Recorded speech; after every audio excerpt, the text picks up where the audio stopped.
with the second episode of the Investacard No Name Podcast. Still don't have a name, right? Still waiting for a good one. Either a good one or just maybe we'll keep it no name. It has a nice little ring to it. Guys, you guys drop your comments, man, below. Give us your ideas. We have a nice prize for the person who has the best name suggestion. Great. I promise you, it'll be worth it. So get your creative juices flowing and drop some ideas below. Now, those of you who follow us on Instagram and watch our videos, you all know who this is. But there's some people who might be tuning in for the first time, and you might be wondering, who's this guy? What happened to Eddie? Well, this guy here is Khandkar. There you go. What's up? Heyo. There you go. Heyo. Khandkar is the Director of Operations at Investacard. And the first few episodes, we want to just kind of, take a chance to let you guys get to know us at Investacard, see the team that you're working with. So we wanted to bring Khandkar on today and introduce him to you guys. Hello, guys. So Khandkar, let's... I gave my story last week. Eddie gave his story, so let's get your story on how you got started here with Investacard. Mine's a pretty interesting story. So I started with Investacard. We all know the CTO, Josh. I've actually known him for a very long time, and he called me one day and told me he has a project that he wanted to start. So you know how Eddie is, true entrepreneur, always working on different projects at the same time, always trying to build companies from the ground up.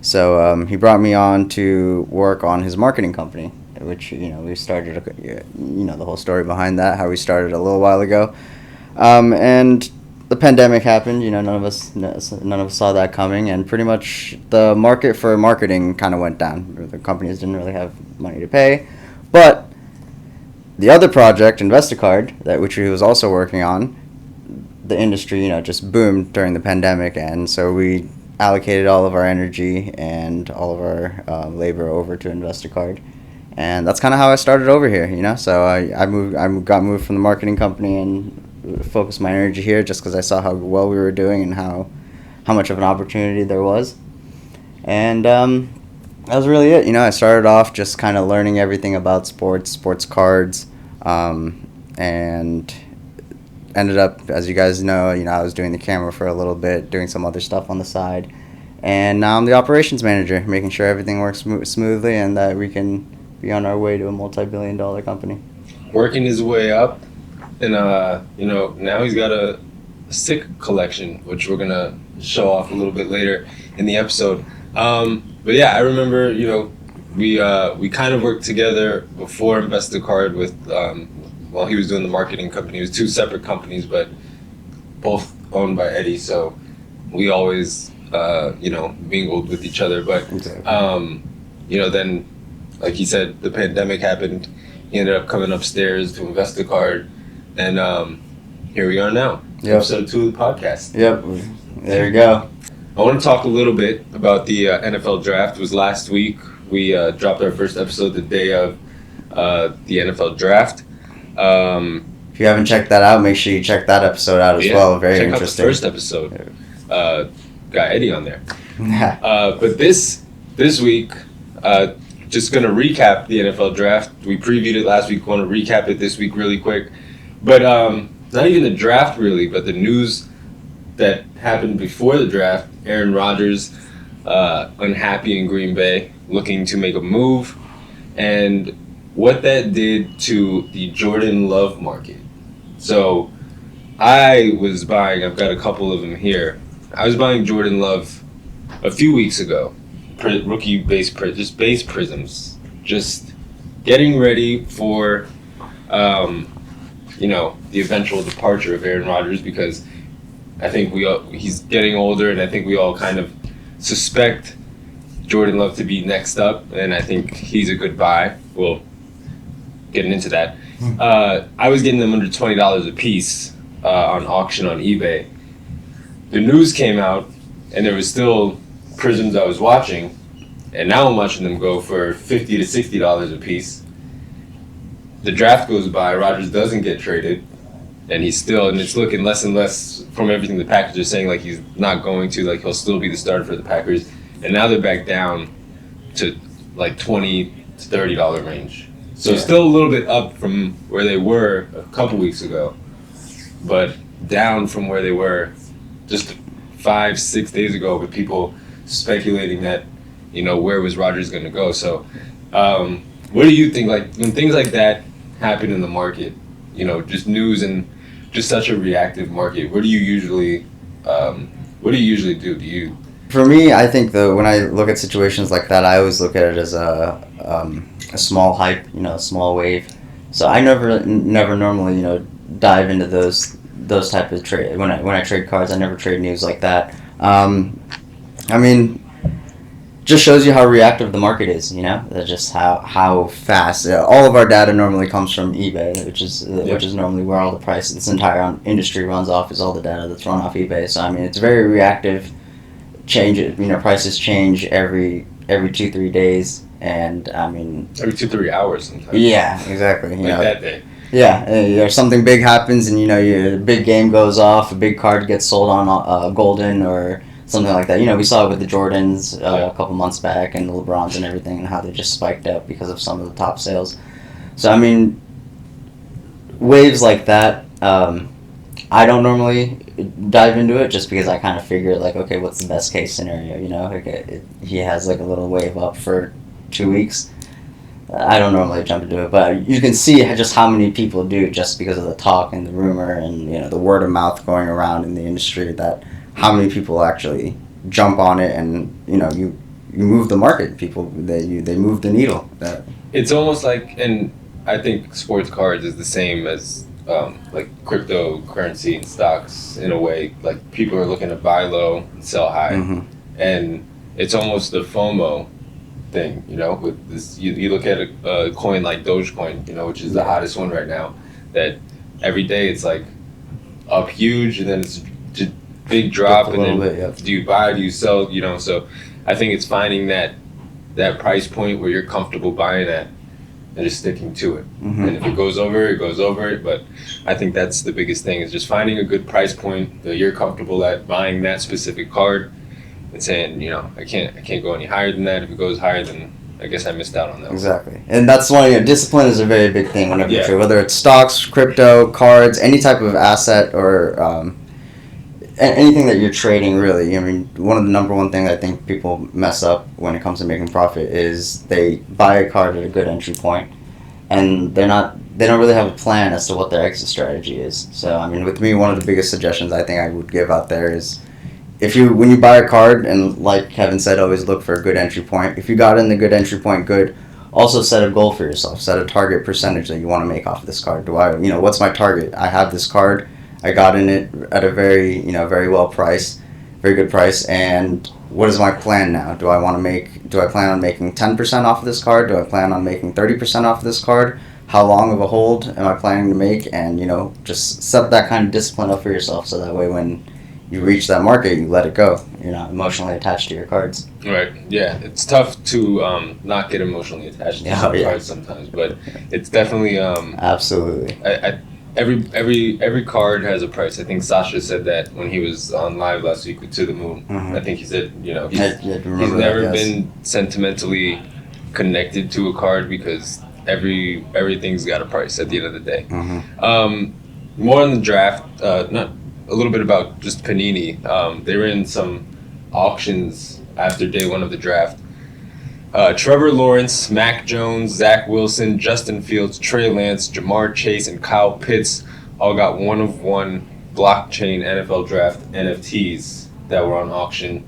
Ended yesterday. I didn't catch exactly what they ended at. I know they were all around 2,000 range, except Trevor Lawrence. Trevor Lawrence was obviously the leader, the leader of the pack. But Zach Wilson was actually the lowest price of the quarterbacks, which was interesting to me, because the hype that was around him going into the draft after the pro day, the fact that he's in New York now, it might be the fact that he's in New York that the card did something. The fact that he's a Jet might be the reason that the card was didn't have so much hype. That he, as the QB, was the lowest priced QB. It might be the fact that he is playing for the Jets, but I want to know what your thoughts are on NFTs, because I know, we deal with a lot of the physical stuff. We don't really get into the NFTs too much, so we don't really talk about it even too much.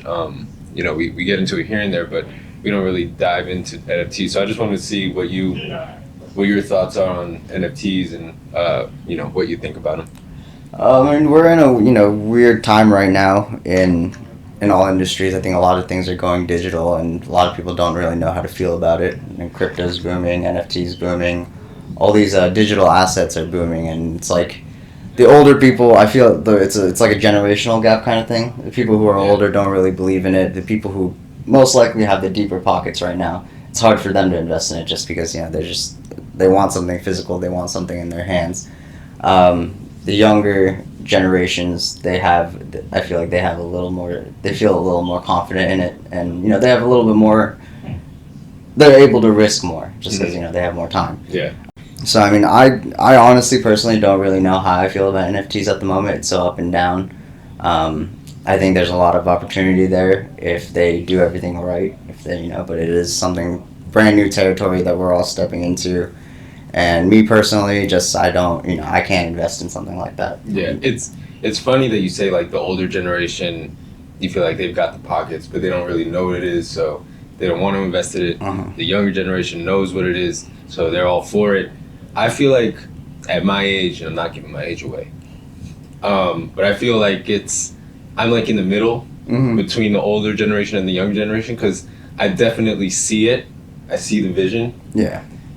But I just can't. I don't. I want. It's like you said. Like I want to physically touch my asset. Exactly. It's hard to like buy a card and be like, wow, that card looks so cool, but I can only see it on my screen. Yeah. I mean, and we do it all the time. I mean, we trade stocks, we trade crypto, we trade a lot of assets that we don't physically own. So it's not it's not a theory that's like way out there. Right. Where people are doing it. It's just very different for this industry. So like I said, I personally can't invest into it, but I'm very, very interested to see how it turns out and how people react to this market overall. Yeah, especially when it's like you see the image of the card that you're buying. Mm-hmm. You see it's like Panini has these blockchain auctions where it's like patch cards and autos, and it's like I wanna hold that. Yeah. I don't want to just buy it and have it in my account on Panini's website for me to auction off at a later time. I want you to mail me that card. I want to touch it. I want to hold it. One of the cool things, though, I think that they're doing, which I think is pretty smart, though, is now these bigger breaks. I've been watching a lot of breaks lately. I've been on a breaking binge. These breaks, I think, these higher-end breaks that I've been seeing, they've been throwing in a lot of these blockchains. And I think it's a good way to really get people interested, because I just saw the other day, someone just hit the huge RPA Herbert, and they were happy with it. The person who broke it was very happy with getting that. So I mean, personally, if it was me, if I broke a $4,000 NT case and my best hit was a blockchain card, I don't know how I'd really feel about that. But like I said, there's people out there, who are very happy with it. I think there's a lot of opportunity there. Yeah, if you're breaking a $4,000 National Treasures case and your blockchain is, you could sell for $25,000, you'll be extremely happy. Exactly. So it really all depends, I guess. And breaks are a little different. I could see myself being happy hitting one in a break, because I'd probably just sell it right away, to be honest. Yeah. But just because of that too, like I can't touch it. I don't care to have it. Exactly. Yeah. I don't necessarily care to have it. I'm not going to be upset though if that's the hit. Let's go over to basketball. Let's talk some basketball. Woo! I love basketball. Yeah. Utah won last night, so they're back half a game ahead of Phoenix for the best record in the entire league. The best record in the entire league, and my production team told me I can't scream, so I'm not going to. But if I could, I would scream very loudly that Chris Paul is the MVP this year. I don't care what you say. They're. Give me 1 second. Let me pull up the standings. They're 46-18. They have the best record in the league against teams above 500. They're 25-8 against teams above 500. And there's been one real addition to the team. Jay Crowder's great. He's a role player. Chris Paul is a Hall of Famer. He comes to the team. Booker couldn't make the playoffs by himself. And Chris Paul comes to the team. And they're a half a game back for the best record in the league, and that's in the West. So, to me, Chris Paul's the MVP. Chris Paul is super undervalued. I think he's super underappreciated because he's never reached an NBA Finals. He's never reached a conference final.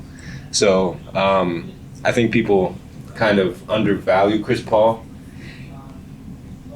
I can go on a rant, but I'm just gonna say we have to start differentiating. Like, guys who aren't champions aren't necessarily losers. Exactly. Yeah, that's for sure. Chris Undervalued cards. Chris Paul's a winner. Mm-hmm. He may not be a champion yet, but he's a winner. Exactly. And I think guys like Chris Paul are just, he's undervalued. I think, what he does and what he's brought to the game is he's probably one of the better point guards of all time. So I just wanted to say that about Chris Paul. But talking about, we'll go now to get into the sports cards a little. Zion. Pelicans looking more and more like they'll probably miss the playoffs. Yeah.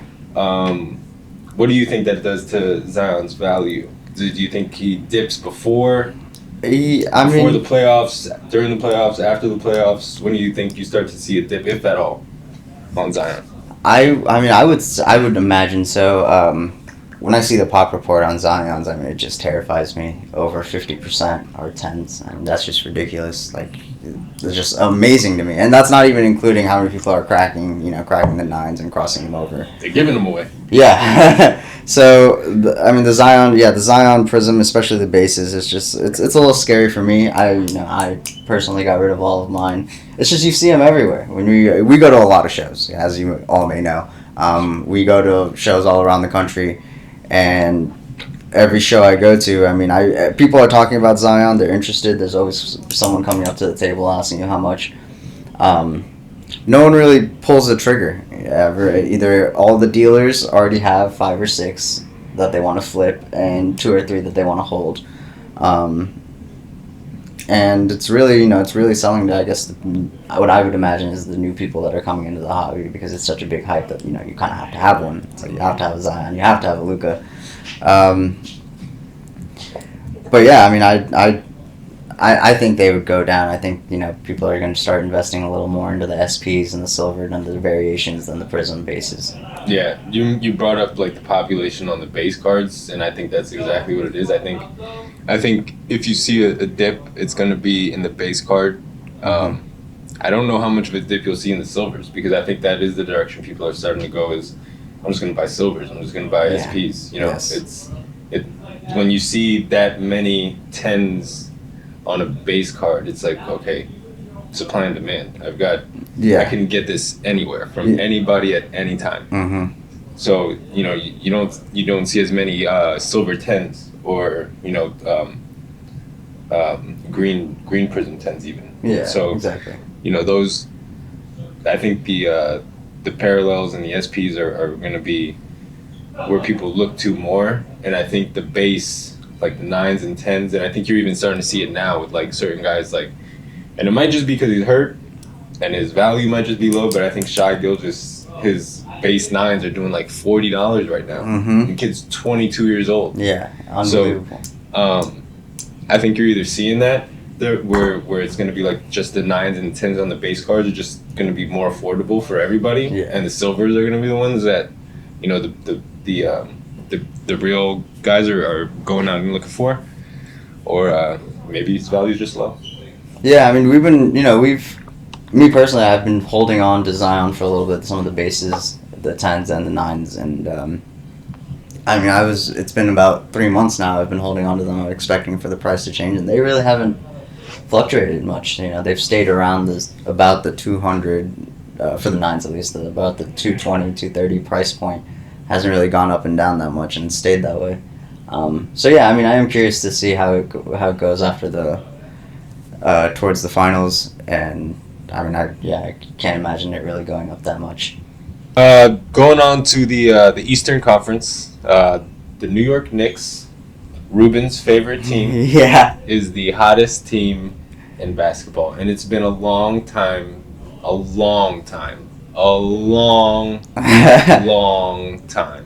since anybody has said that. Yep. The New York Knicks are the hottest team in the National Basketball Association. I had to say it again because I didn't believe it the first time. Yeah, you never hear it. It's interesting because guys like Wait till you say that about the Jets. Oh my God, you're gonna make me cry. It's interesting because I just saw a Sam Donald jersey in the background. This is how I get trolled on camera. Right? It's interesting because you see guys like R.J. Barrett and his value, and I still think it's not as high as I would imagine it would be, being that the Knicks are where they are. They're going to make the playoffs. They might host a playoff series in the first round. And while Julius Randle is the leader of the team, RJ's 21 years old, and he's the clear number 2 on the team. So I still think he's a guy who's undervalued. Manuel Quickly too. I feel like he's a little undervalued as well. I mean, Quickly's come on just more and more all season. Alfred Payton's minutes are going down now with Quickly and Derrick Rose kind of being the main 2 point guards there. And I think Quickly's a good buy now, and I think in the long run he's gonna. I think he's a really good point guard. I love Kentucky point guards as well. So Coach Calipari, I think, does the best job in college getting his guys ready for the pros. Did you see Russell Westbrook? Woo! Man, is he on fire? Russell Westbrook. He's killing it. What did he do?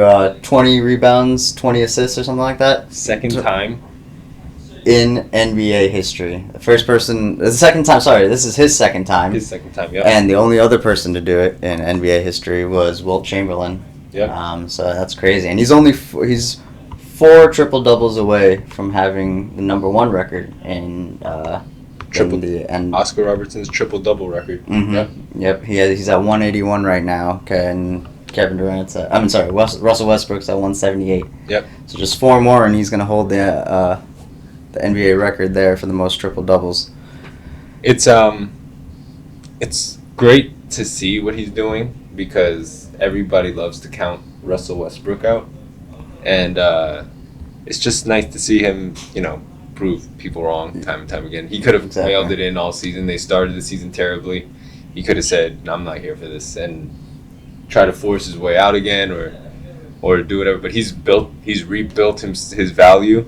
And if Washington doesn't want him this offseason, I'm sure they'll be able to trade him and get some decent sort of value for him because of the season that he's put together this year and where he's helped Washington get to. They're looking at getting at least into a playing game right now. So, it's always nice seeing him play too. I think Kevin Durant. I mean Russell Westbrook. Sorry, Russell Westbrook. You're gonna upset one of them calling KD. So. Yeah. I mean, seeing Russell Westbrook play even before was such a fun experience seeing him on the court, and hopefully he comes back to his dominating play style that he had. It's always when I was younger, watching him a couple of years back was one of my favorite players to watch. So it's gonna be nice seeing him keep going, killing it on the field. It's nice to see him get back to looking explosive and doing what he does for sure. Tonight we've got the Brooklyn Nets and the Milwaukee Bucks, a rematch from Sunday, where Giannis scored 49, I think he scored, and KD scored 42. Gonna be a fun matchup there. Hopefully we can get that again. It could be a preview of a future playoff matchup, depending on where the Nets finish. If the Nets finish second, you could get a second round. Yeah, if they finish with the 1 seed, you might get an Eastern Conference Finals. Giannis's cards aren't. It's like they're in a weird place, I feel. Yeah, I mean, for Giannis, I don't really know where he was hyped up so much in the beginning of the boom of the pandemic. Every person who was in the hobby, they would always say, is like, why are his cards so much kind of thing. But I mean, he's an all-around great player. I mean, how do you feel about his cards? Where do you think they're gonna go? I mean, I think all these guys, Giannis, Durant, Kyrie, I think we're gonna see a boom in all the superstars around playoff time. The guys who are in the playoffs. So we're looking at the chart right now. He looks like he's come down a little bit in the last month or so. In the last 3 months, yes, he last has. 3 months. Yeah. So I think he's been playing well. I don't know the reason for the dip. It might just be people aren't willing to pay for Giannis, and they're waiting for him to show that he can win in the playoffs, especially. Do you think he was just too overhyped? I mean, he won back-to-back Before. MVPs. He won MVP and Defensive Player of the Year in the same year. And regardless of what people want to say, he's one of the more dominant players in the league right now. So I think people are just... It's kind of the reason why he's not even... Like, people are talking about him for MVP this year, but people aren't really talking about him for MVP. Because he's won 2 in a row, but, like, where has that gotten you at the end of the year? Yeah. So I think people want to see Giannis show them something in the playoffs. I think if he gets to the finals, his card's going to explode. Yeah, has one explosive game, and that's true. Just getting to the finals, I think his card can boom big time. So I think now, if you're a Milwaukee believer, I think now is a good time to buy Giannis, because he's come down the last 3 months, and his card looks like it's as low as it's been in the last 3 months right now. So I would definitely look at buying Giannis if you think that that's a team that can come out of the East. I've been on Durant all year, talking about the Nets. So yeah. I just think I don't see anybody who can beat them in the East. So that's who I've got my money on. That's who I think is coming out of the East. So I mean, yeah, it has to be. That's such a little super team they're building up there. Yeah, I mean, especially if they get all 3 guys healthy. If Harden, Durant, and Kyrie are playing on the court at the same time. Yeah, I can't wait to see that. I mean, it's been a while since you've seen a dominating team like that, right? Being able to see Golden State with Clay and Steph and KD, but now KD's part of a new team. Yeah. So it'll be interesting to see if they can be better in the playoffs than those Golden State teams were, with Kyrie and Harden instead of Steph and Clay. Mm-hmm. We were looking up some golden auctions earlier this morning. Yes, we have. We like to dive into them and see what's being put up for these for the new set of auctions. And Khandkar pretty interested in one. I did. The Honus Wagner card, the Honus Wagner white border T206. It's right now. I'm not going to say the current price right now, but I know in 1933. That card was the most expensive baseball card, and it was selling for $50. $50 in 1933. The most expensive baseball card was the Honus Wagner in T206, 1933, $50. That's wild. $50 in 1933, granted, was probably a lot more than $50. Yeah, for sure. But it's probably still not comparable to what it's worth today. Mm-hmm. So those were one of the first cards made, and the American Tobacco Company came up with them. Little quick history lesson.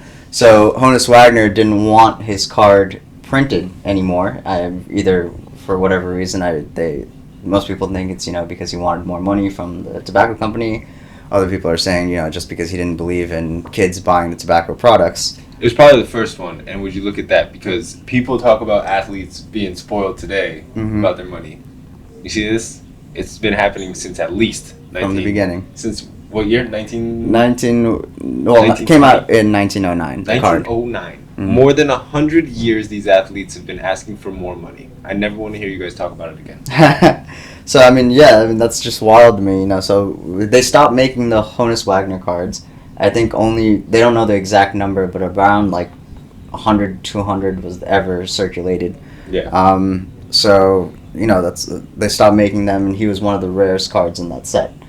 That same card in 2014 sold for $657,000. Oh. Then in 2016 sold for $776,000. Nice profit. Right? You think that's nice profit? Then in 2019 it sold for $1.2 million. That's an even nicer profit. Yeah, and now the same exact card, PSA 2, is on Golden Auction. Honus Wagner, 1909. Current bid is $2.2 million. Oh my god. Could you imagine? I mean, almost doubled your profit in 2 years. Find me a savings account that's going to do that for you. Yeah, right? Exactly. So, I mean, that's just wild to me. It just shows you how much this industry is booming and, how much potential it has to continue booming. Yeah. People are still feeding so much money into these cards, they have to believe that it's going somewhere. Yeah. I saw a pretty cool card on Golden. It's a All-Star Game jersey patch from the All-Star Game. Michael Jordan with the on-card auto. I saw that one. That was numbered cool. to 23. He numbered it himself. Mm-hmm. PSA 8. Auto is a 9. I don't know. Remember what the bidding is at right now. I think I do. I think it's 1.2. The current bid right now is 1.4. 1.4 million. That Jordan card is at. Yep. It's one of the cooler Jordan cards that I've seen, especially autos. With the look of the card and all, it almost looks like a jersey, the actual card itself. Mm-hmm. So it's a sick card. It is a really cool card. The fact that he numbered himself, the auto, and everything. Yeah, it's a really nice card. Yeah, numbered 21 out of 23 on that one. So, really cool. Golden's always got really cool stuff though. Like They really got do. the stuff that you're like, the guys at the shows have in their case. Mm-hmm. You know. Yeah. Like those special cases. When you see certain guys walking around, you're like, oh, he's got some good stuff in that case. And I always want to talk to these people who spend, go into the 6-7 figures when it comes to the cards. That like, what is your goal with this? Are you just like a really big collector, or that like I mean I'm just curious. I really want to know what their goal is, who's buying them, and what is their intention with these types of cards. I mean, I would imagine it's an investment piece. Right. But maybe some people, they just buy it as a nice little collection piece. Maybe they're both. It's just always it just always runs in the back of my head whenever I see something go for millions and millions of dollars. So like, what's the next sale price going to be on this card? Yeah. Some people it's an investment. Some people it's like art. Mm-hmm. They it's like a piece of art to them. Yeah. Like that Jordan. Like it literally could be hung, like put up on a wall. Yeah. To him, it's probably priceless. Maybe. Yeah. So, definitely interesting to see people how much they're spending on cards, and figuring out like is that so you can sell it again, or is that just something you just wanted to hold? Exactly. Like, be able to keep for yourself. Yeah. We were at the Miami Courtside Card Show this weekend. Yes, we were. Shout out to Summertime Cards right there. Great show put on by Summertime. Appreciate you having us out there. We had a good time. We ran the Investacard show from the suite on Saturday night. Took a lot of consignments in from people all around the show. Walked around, took people handed us the cards that maybe they needed help moving, they needed to help push, or they just they just didn't want to deal with it themselves. So took in a lot of consignment orders. Ran around a nice big suite, on the top floor. You know how it is. Went all out, and we did pretty well. It was a fun time. Enjoyed the show. Had food, drinks. Made money. What more can you ask for, right? Yeah. In Miami.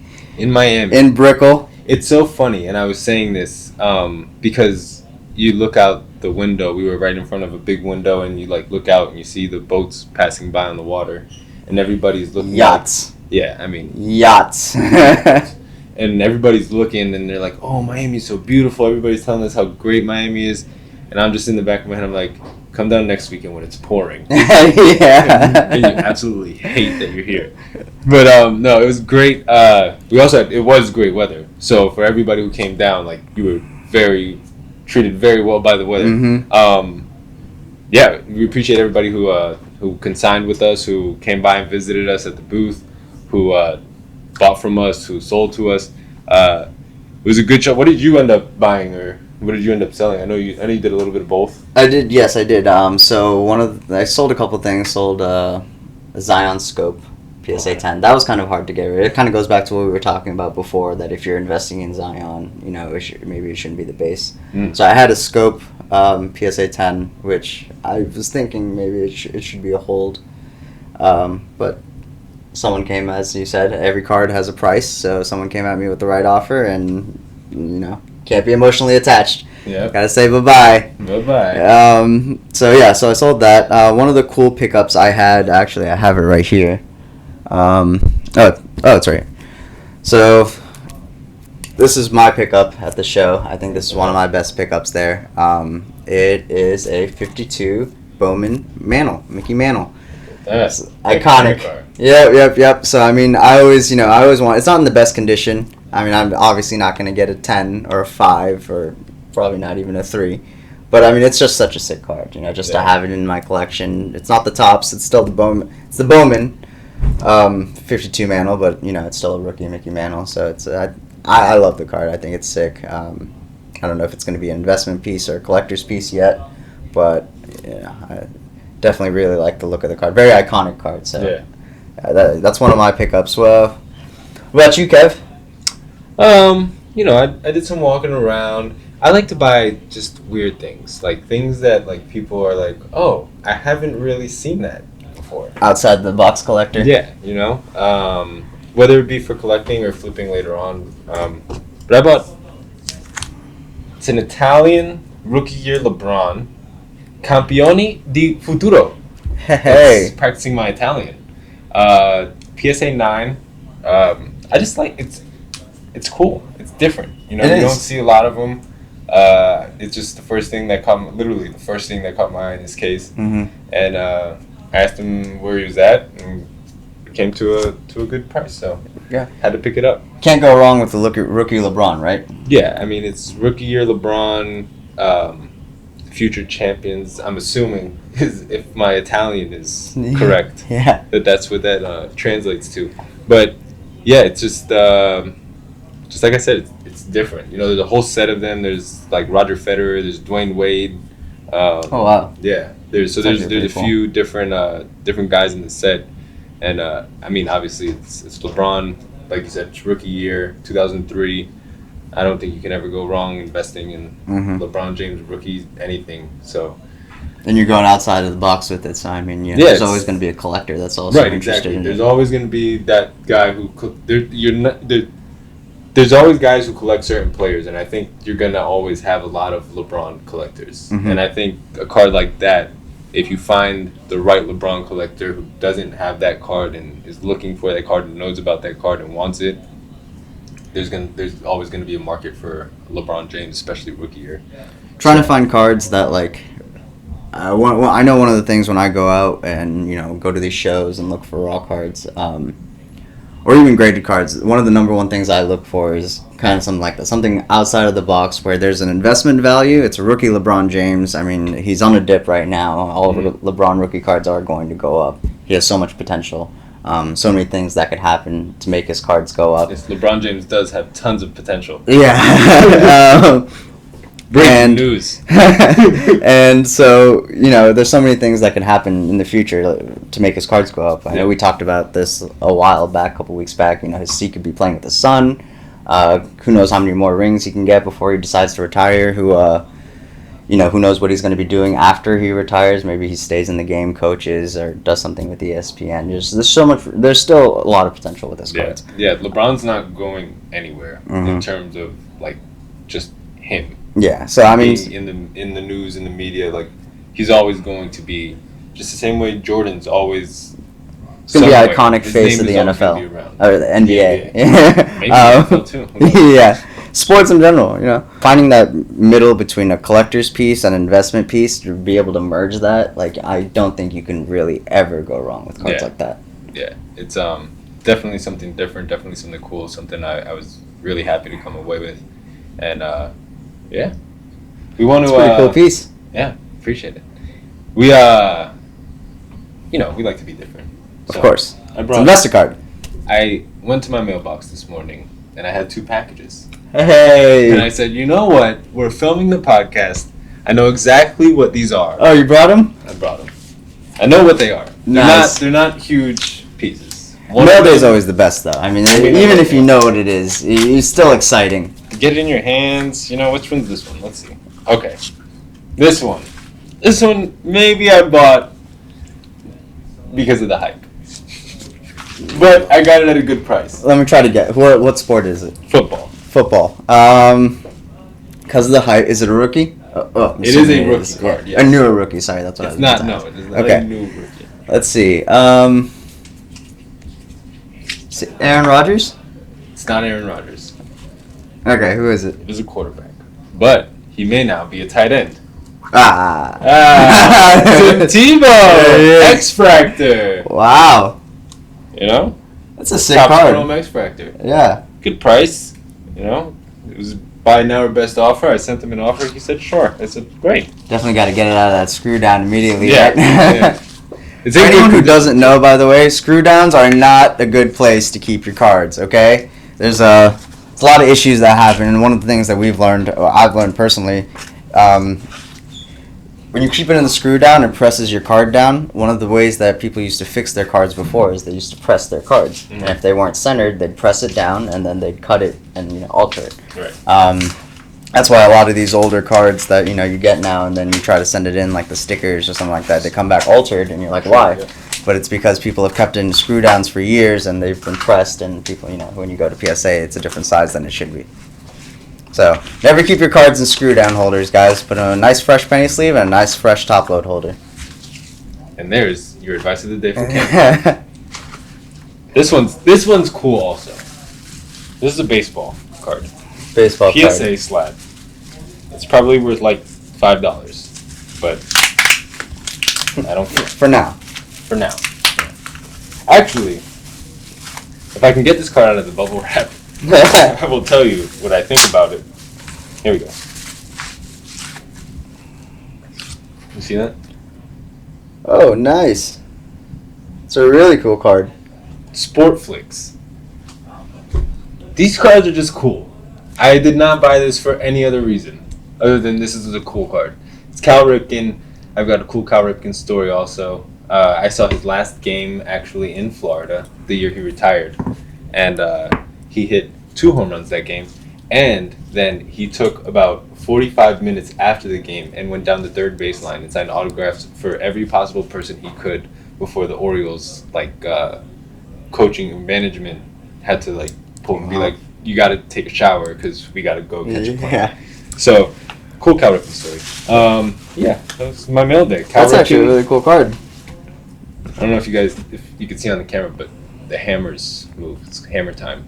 Hammer team. So yeah, my mail day. It's kind of is exactly what we were talking about a little while ago too. It meets both the collectors and the investors because there's a lot of people investing in Cal Ripken Jr. Yeah. It's a player who's always in high demand, and it's just a sick card of his. Another card like this that I actually think is a really cool piece too is the Upper Deck LeBron James rookie card that they have like this. It's also hollow when you move it around. I think that's a sick card too, very undervalued. Yeah, these are just cool looking cards, and there's a few of them up that I was watching for a little while, see how they went. But it's mail day. Mail day. I mean, that's a nice mail day. Gotta start doing this every week. Yeah. So we did sold or hold with Eddie last week when he was on here. Mm-hmm. But I before we do what you want to get into, I want you to kind of just show off a few of your pieces because we talked about how you started with Investacard. How long have you been really collecting cards? Probably the last, because even when I started, to be real with you guys, when I started Investacard, I remember telling everyone here, I was like, I saw the cards that we were selling for $1,000, $2,000, and I was just like, I can't believe people are paying this much for sports cards.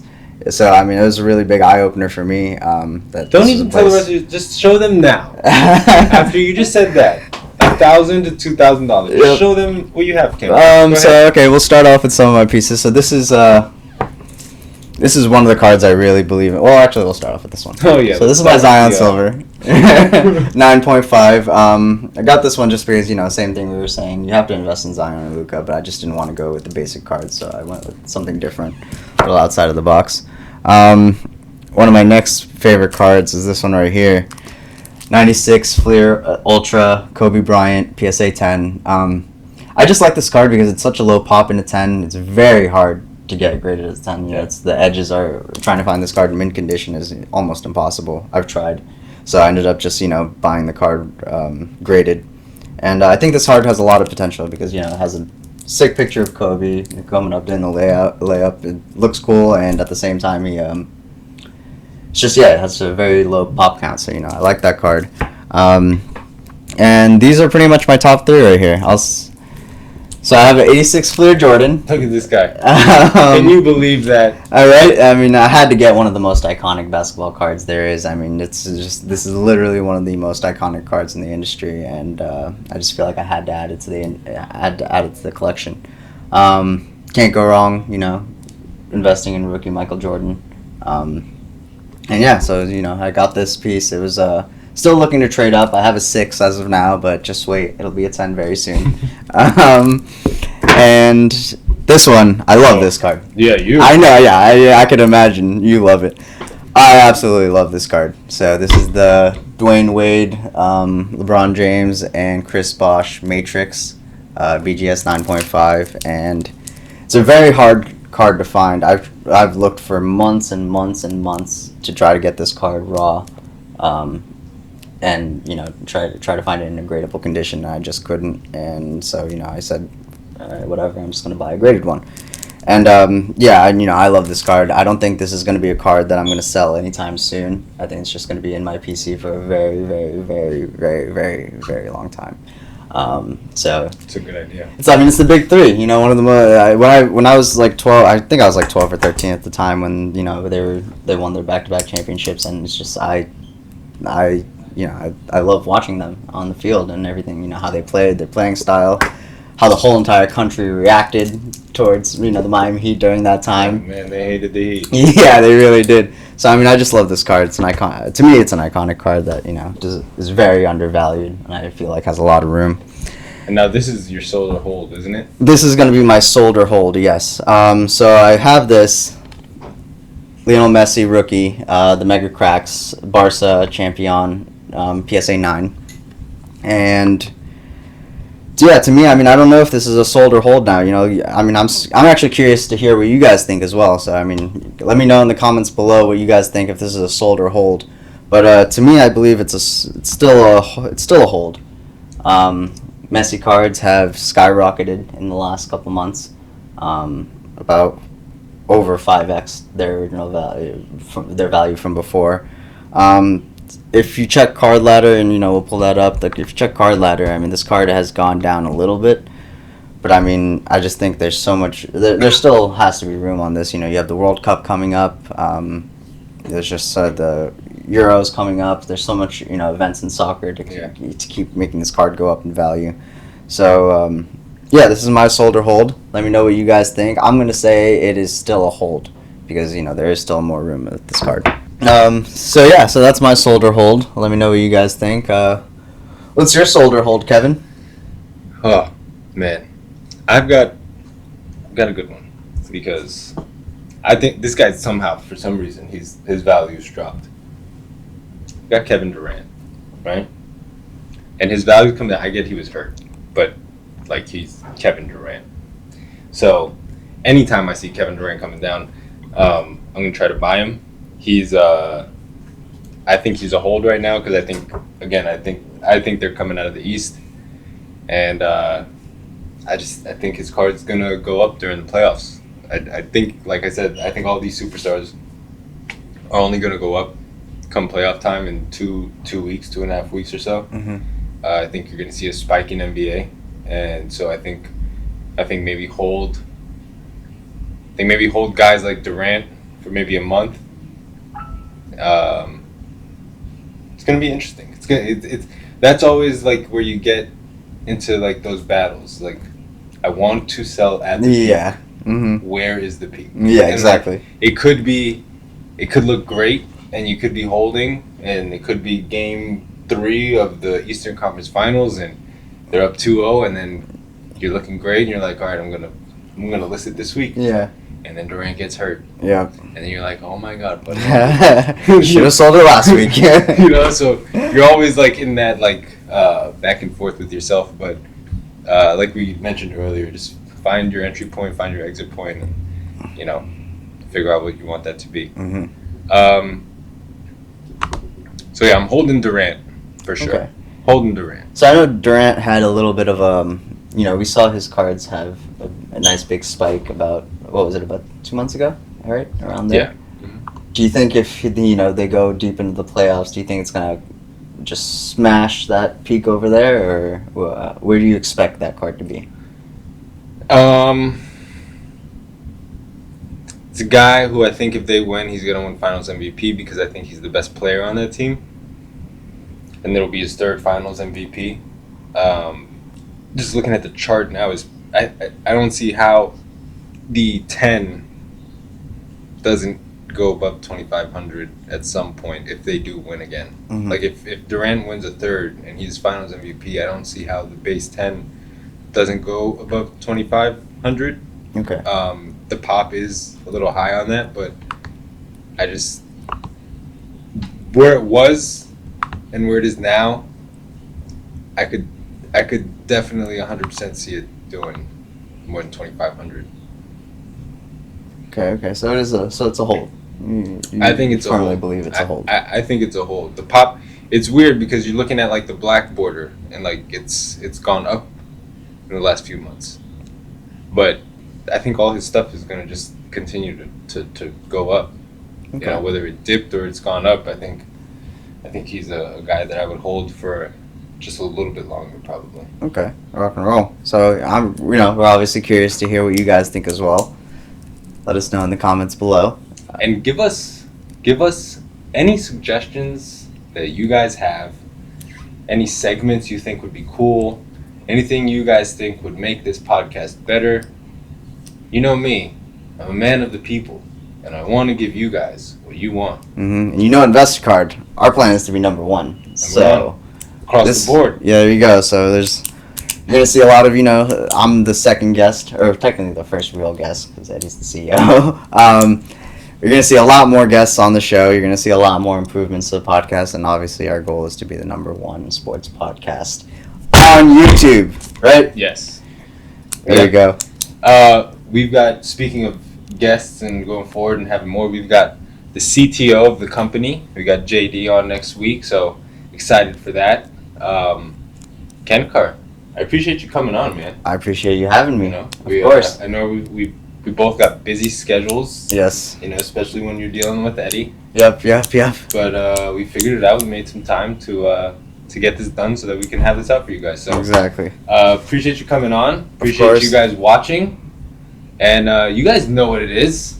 It's the Investacard podcast. No name. Again, comment below. Let us know what you think the name should be. Let us know any suggestions that you have. Anything you want us to do in the future. Just let us know, and we'll figure out a way to make it happen. Of course, you know how we are. Make sure you tune into our Raw show every Wednesday and our Invest a Lot show every Monday. Yep. We're always giving out the best deals. On Instagram. Mm-hmm. Make sure you sign up for our partnership program. Have any cards that you're sitting around with that you're trying to flip and get sold, you know where to send them. We take care of it every step of the way. Yeah. And I think that's all we got. All right. That's all we got for you guys today. There you go. Hopefully you enjoyed our show. We appreciate you guys watching. Subscribe. Make sure you hit the little bell so you get notifications whenever we post. We're going to be coming with a lot more content on the YouTube. Definitely going to be posting more than just a podcast, so definitely stay tuned. Yes. And as always, you guys know what it is. Invest in the best with Investacard. Thank you guys.